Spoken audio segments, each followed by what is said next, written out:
अहम खबर देंगे आपको ओकाड़ा से। ओकाड़ा के नवाही इलाकों में पाक फौज ने 3 भारतीय ड्रोन्स मार गिराए हैं। पाक आर्मी ने बरवक्त कार्रवाई करते हुए भारतीय ड्रोन्स मार गिराए।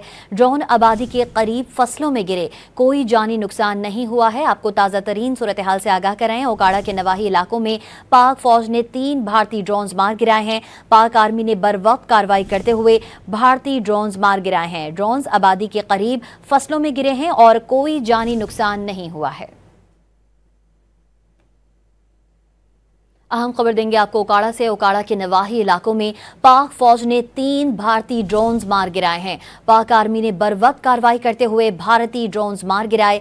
ड्रोन आबादी के करीब फसलों में गिरे, कोई जानी नुकसान नहीं हुआ है। आपको ताज़ा तरीन सूरत हाल से आगाह कर रहे हैं। ओकाड़ा के नवाही इलाकों में पाक फौज ने 3 भारतीय ड्रोन्स मार गिराए हैं। पाक आर्मी ने बरवक्त कार्रवाई करते हुए भारतीय ड्रोन्स मार गिराए हैं। ड्रोन्स आबादी के करीब फसलों में गिरे हैं और कोई जानी नुकसान नहीं हुआ है।